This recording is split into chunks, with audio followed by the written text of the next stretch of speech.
नमस्कार दोस्तों, जय श्री राम, जय सीताराम, जय हनुमान, जय बागेश्वर धाम सरकार। दोस्तों स्वागत है आप सभी का एक बार फिर से अपनी सच्ची श्रद्धा के साथ जय श्री राम, जय बागेश्वर धाम, जय हनुमान कमेंट बॉक्स में जरूर लिखें। इस चैनल को अभी सब्सक्राइब कर ले। दोस्तों आज मैं आपको ऐसे 5 विशेष लक्षणों के बारे में बता रहा हूं, ऐसे 5 शुभ शकुन के विषय में जानकारी दे रहा हूं। यदि आपके साथ इस प्रकार के शकुन की घटना होती है, इस प्रकार के शकुन आपके साथ घटते हैं, तो समझ लीजिए यह कि शीघ्र ही आपके घर में संतान का जन्म होने वाला है, आपको भी संतान का सुख प्राप्त होने वाला है। तो इन 5 में से किसी भी प्रकार का कोई लक्षण या कोई शकुन आपके घर में घटित होता है, या आपकी दृष्टि में वह होता है, या आपके सामने इस प्रकार की घटनाएं घटित होती हैं, तो समझ लीजिए कि आपके घर में नए मेहमान के आगमन की शुभ स्थिति बन गई है। आपको भी संतान का सुख प्राप्त अवश्य होगा। चलिए इसी विषय पर हम चर्चा करते हैं। आप अगर चैनल पर है, वीडियो को देख रहे हैं तो सब्सक्राइब जरूर कर दीजिए, बेल आइकन को दबा दीजिए, जिससे आप आने वाले सभी वीडियोस की नोटिफिकेशन शीघ्रता से और बड़ी सरलता से प्राप्त करते रहें। क्योंकि यहां आपको ज्योतिष और वास्तुशास्त्र, सनातन धर्म संबंधी ज्ञान हमेशा प्राप्त होता रहता है, और आपके जीवन में उपयोगी उपाय और सही और सटीक जानकारी आप यहां पर प्राप्त कर सकते हैं। तो चलिए बिना विलंब किए हम वीडियो को प्रारंभ करते हैं। जैसा कि आप सब जानते हैं, मानव जीवन में अगर हमने जन्म लिया है तो विवाह संस्कार सर्वोत्तम संस्कार माना जाता है, और विवाह संस्कार के बाद इस सृष्टि के संचालन में महत्वपूर्ण योगदान निभाना अर्थात संतान उत्पत्ति। जो व्यक्ति संतान उत्पन्न करता है अपने जीवन में बड़े ही जीवन योग को प्राप्त कर लेता है, जिसके कारण वह स्वर्ग का अधिकारी हो जाता है। जी हाँ, सभी कार्यों में सबसे उत्तम पुण्य माना जाता है संतान को प्राप्त करना, संतान को जन्म देना, उसका लालन पालन करना और उसे योग्य बनाना। जी हाँ, यही सबसे अधिक महत्वपूर्ण पद कहा गया है।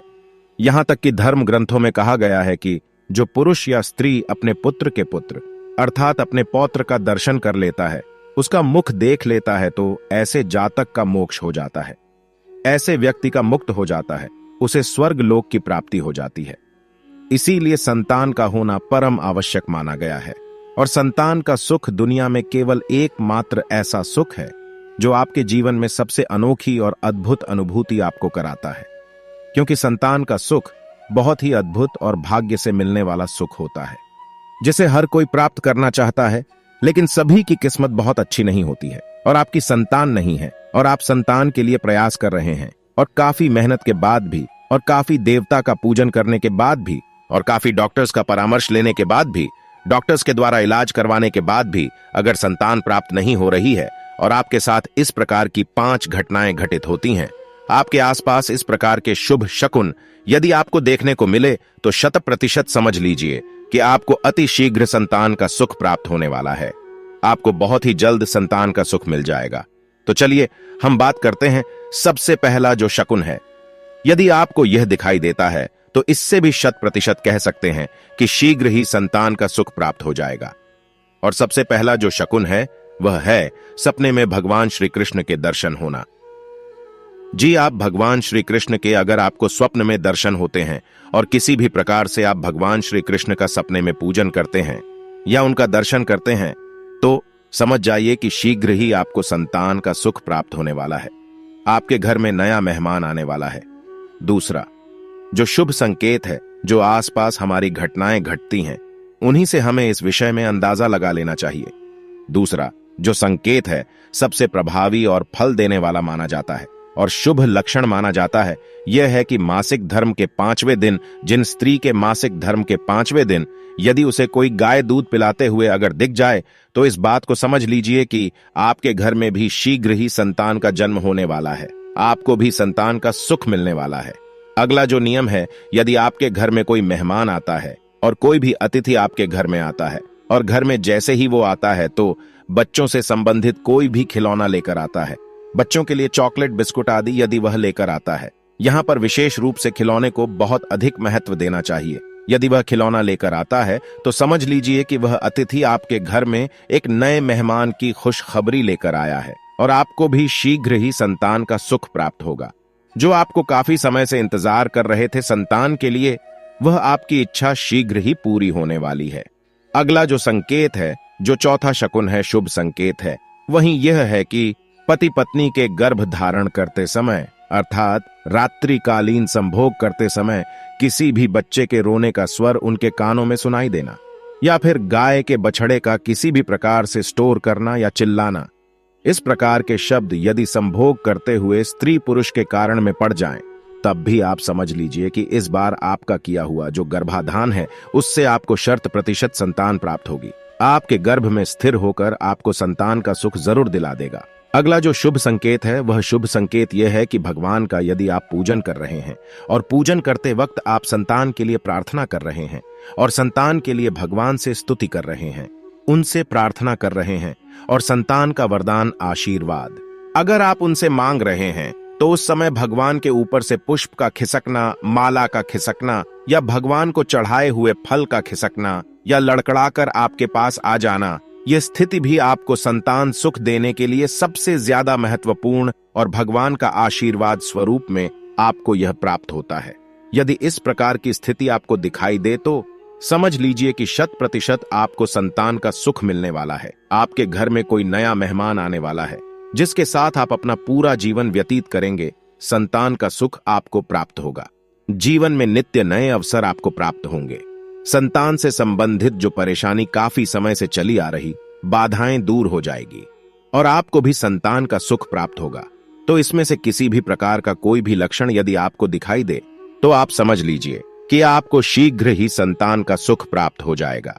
विशेषकर इन लक्षणों को उस समय ज्यादा ध्यान में रखना चाहिए जब आपका मासिक धर्म चल रहा हो या फिर मासिक धर्म आने के बाद पंचम रात्रि से लेकर फूल भी तक। जी हां, 5वें दिन से लेकर उस दिन तक यदि इस प्रकार की कोई स्थिति बनती है, तब तो यह योग 100% आपको संतान का सुख देने वाला होगा। इसमें किसी भी प्रकार का संदेह नहीं करना चाहिए। और यह जो योग है, जो शुभ संकेत है, आपको इसीलिए आपकी दृष्टि में आ रहे हैं, इसीलिए आपके को नजर आ रहे हैं कि कहीं ना कहीं आपका भाग्य चमकने वाला है, आपको भी संतान का सुख मिलने वाला है। और यह स्थिति जो है आपको 100% संतान का सुख देने वाली मानी जाती है। इसमें विशेष रूप से मैं आपको एक और विशेष और प्रभावी उपाय आपको यहां पर बता देता हूं। यदि आपके घर में काफी लंबे समय से संतान नहीं है और आप संतान के लिए कठिन परिश्रम कर रहे हैं, देवी देवताओं का पूजन कर रहे हैं, तो इसके लिए आपको एक बहुत छोटा सा और सामान्य आपको एक उपाय करना है। वह उपाय यह है कि जब भी आपको देवी या देवता का जिसका भी आप पूजन करें, तो पूजन करने के बाद आपको अपने मासिक धर्म के 5वें दिन भगवान को खीर का भोग अवश्य लगवाइए। आप अपने परिजन, किसी भी परिजन से भगवान के लिए नैवेद्य में खीर बनाकर उनसे कहिए कि भगवान का उसे भोग लगाएं। क्योंकि और जो स्त्री होती है वह अपने मासिक धर्म के साथ देने तक पूजन करने के योग्य नहीं मानी जाती है। इसीलिए अपने पति से कहें या अपने परिवार के किसी भी सदस्य से आप कह सकते हैं कि आपके मासिक धर्म के 5वें दिन भगवान को खीर का नैवेद्य लगाएं।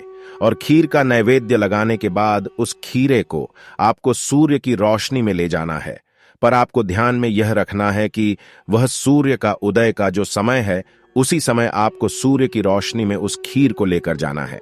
और भगवान सूर्य नारायण का स्मरण करते हुए, भगवान सूर्य नारायण का ध्यान करते हुए और सूर्य नारायण की सन्निधि में अर्थात सूर्य की रोशनी में बैठकर अपने मन में संतान प्राप्ति की मनोकामना करते हुए उस खीर को आपको ग्रहण कर लेना है। और यह उपाय भी जबरदस्त और एकदम सही और सटीक तरीके से आपको संतान का सुख देने वाला रहेगा। तो इस उपाय को आप अवश्य कीजिए। इससे 100% आपको संतान का सुख प्राप्त हो जाएगा। शादीशुदा दंपति संतान प्राप्ति की इच्छा रखते हैं, लेकिन इसी के साथ ही हर माता पिता चाहते हैं उनके संतान स्वस्थ होने के साथ ही श्रेष्ठ, संस्कारी और योग्य भी हों। शास्त्रों व गरुड़ पुराण में बताया गया है कि बच्चा जन्म के बाद कैसे होगा। यह काफी हद तक उसके पूर्व जन्म के कर्म, मां का आचरण और गर्भ धारण का समय महत्वपूर्ण होता है। इसे ही गर्भ संस्कार भी कहा जाता है। जिस तरह के गर्भ संस्कार में गर्भ धारण से लेकर बच्चे के जन्म तक, यानी पूरे 9 माह तक माता के स्वास्थ्य, खान पान, दिनचर्या और योग आदि के बारे में बताया गया है। ठीक उसी प्रकार से 18 महापुराणों में एक ग्रंथ गरुड़ पुराण में भी गर्भ धारण के समय और नियम के बारे में बताया गया, जिसका पालन करने पर दंपति को श्रेष्ठ संतान की प्राप्ति होती है। माहवारी से शुद्ध होने के 8वें और 14वें दिन को गर्भधारण के लिए सबसे अच्छा माना गया है।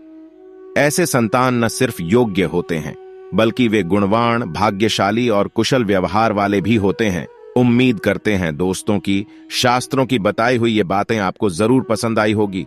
अगर आपको ये वीडियो अच्छी लगी हो तो चैनल को सब्सक्राइब करके वीडियो को लाइक और कमेंट बॉक्स में जय श्री राम, जय बागेश्वर धाम सरकार, जय हनुमान जरूर लिखें और इसे ज्यादा से ज्यादा शेयर करके बाकी लोगों तक भी पहुंच जाएं।